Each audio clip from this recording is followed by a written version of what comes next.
Hey guys, how's it going? Today I'm talking about the ASUS TUF 15. This one has a 3060, a 300Hz display, and a Core i7-12700H.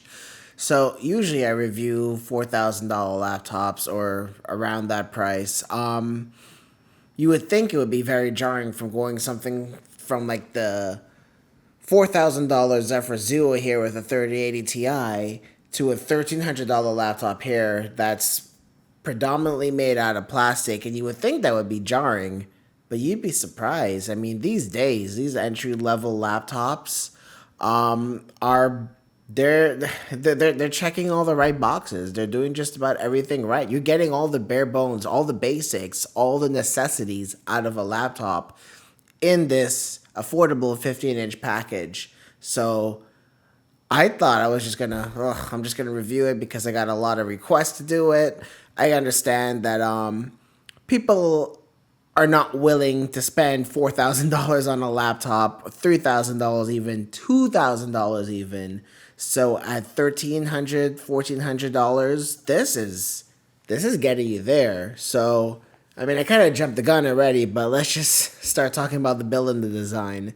The lid, the top lid, is actually made out of aluminum. It seems like a fairly decent grade of aluminum. I'm not gonna say it's as strong as something like the Duo 16 I have over here, or the Razer Blade 15 or 17. I mean, those start off significantly more expensive than this particular laptop. But you know what? At this price point, at least you're getting aluminum on the lid. That's a nice feature to have. And you have the like Tough logo that's embossed outwards, and then once you make your way to the inside, the bezels aren't terribly thick, but they're not super thin either. I mean, just looking at the Duo compared to this, there are some top and bottom bezels. Not much in the way of side bezels though. So I mean, at this price point, you're getting all the essentials. I've seen worse laptops that cost more that have gigantic bezels, and I'm talking about MSI. And then let's make our way down to the keyboard deck. It is all plastic.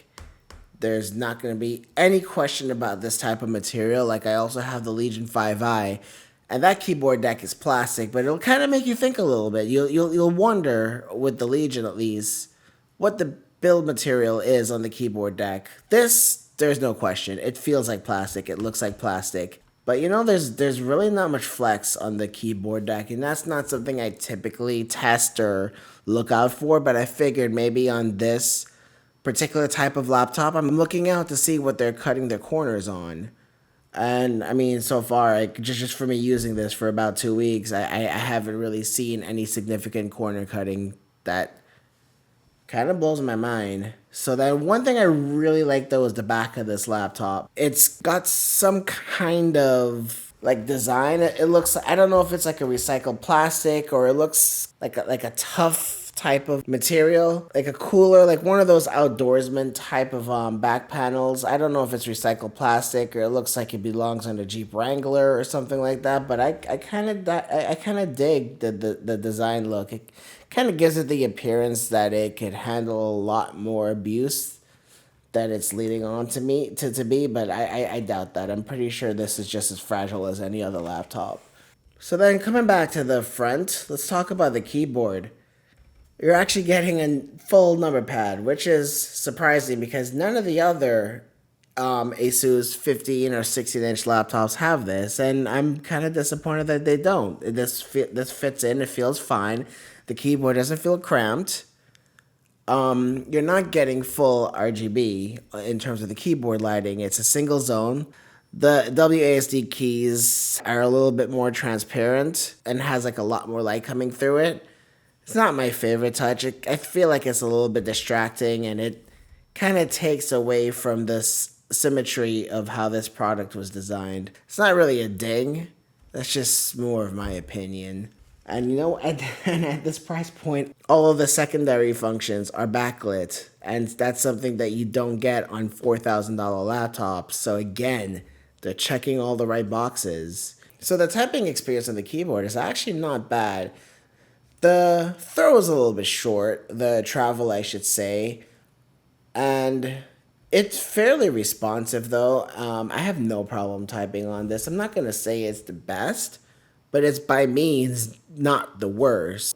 Overall, I mean, this keyboard is performing really, really good, and having a full numpad without it feeling cramped is actually a really big plus for me. So I'm really, really digging that.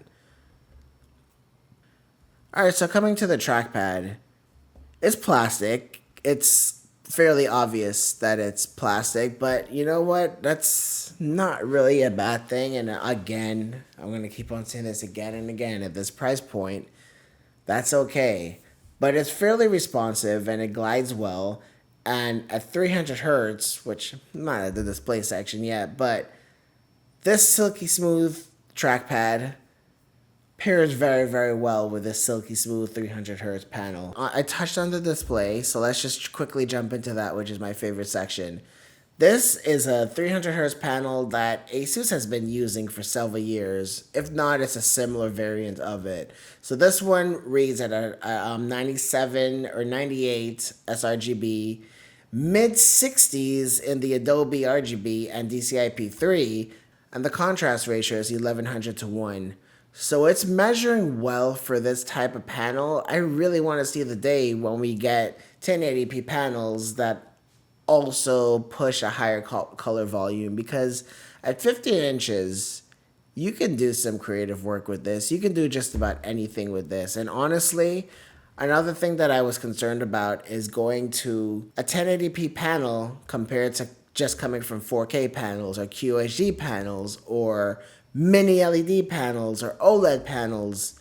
This one is actually doing quite fine. And at 15 inches, at a regular laptop distance, I don't think you're going to see much pixelation and things will still look very sharp, even at 15 inches. At 17 inches, though, that's when I would start to say that you need maybe at least a QHD. But at 15 inches, it still looks really sharp. And speakers, you probably bet they suck. They actually sound better than the Aero 16. Almost every single MSI laptop I've used, except for the GE76, and maybe some other premium brand laptops. So I mean, you know, if you guys want, I could do a little speaker test.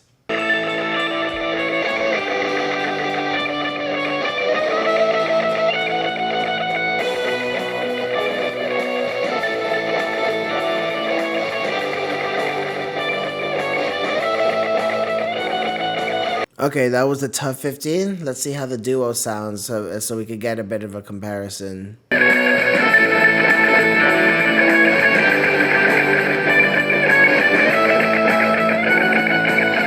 Right, so obviously the Duo sounds better, but it's very surprising how well the TUF 15 is doing. Alright, so let's start talking about the performance. And this one has a 3060, and the 3060 pushes up to 140 watts. So this thing actually performs very, very, very well. I'll be throwing up some charts of what I've been seeing. At 1080p, if you don't want to spend the money on a 3070 Ti, you don't need to. I'm actually to get everything very, very playable. And when I was playing Overwatch, which was incredible, I was getting between 250 to 300 FPS on low settings, which is unbelievable. When I was playing Horizon Zero Dawn, I was actually getting like 120, 130 FPS. And that was on ultra settings with DLSS quality on. And DLSS quality looks really good on this 1080p screen. I haven't really messed around too much with DLSS at 1080p.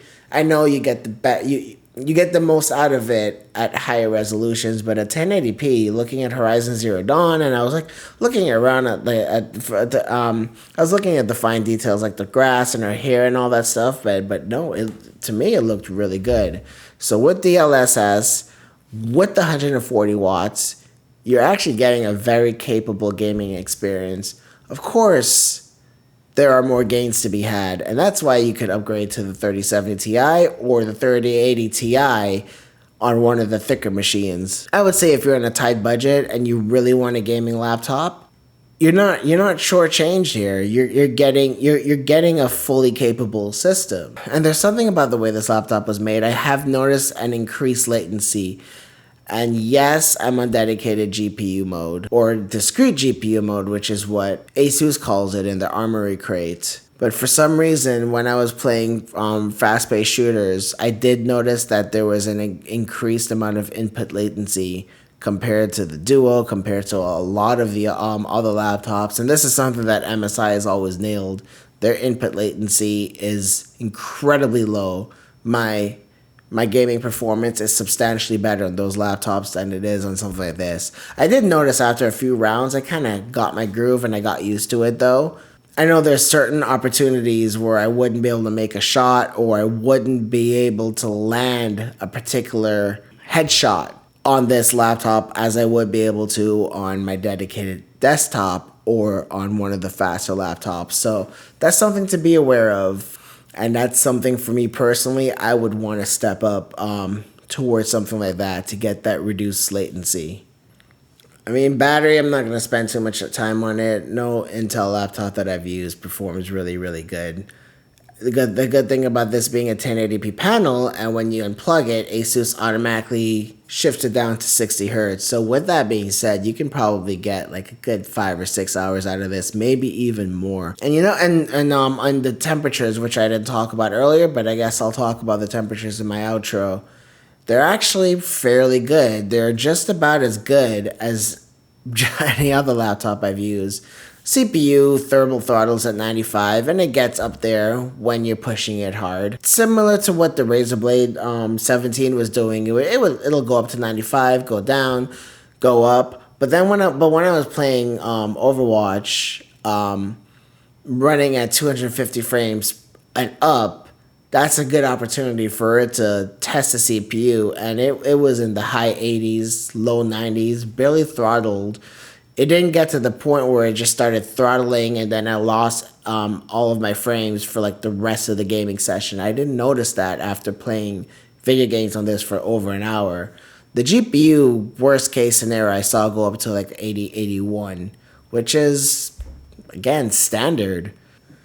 All right, guys, so let's bring it all in. I don't know how else to say this. I'm just using car analogies right now. Probably because I'm in the market for one, so that's the only thing I can think of. I feel like maybe the Duo, the Zephyrus Duo, or the Razer Blade 15 or 17 are like a Mercedes-Benz or a BMW.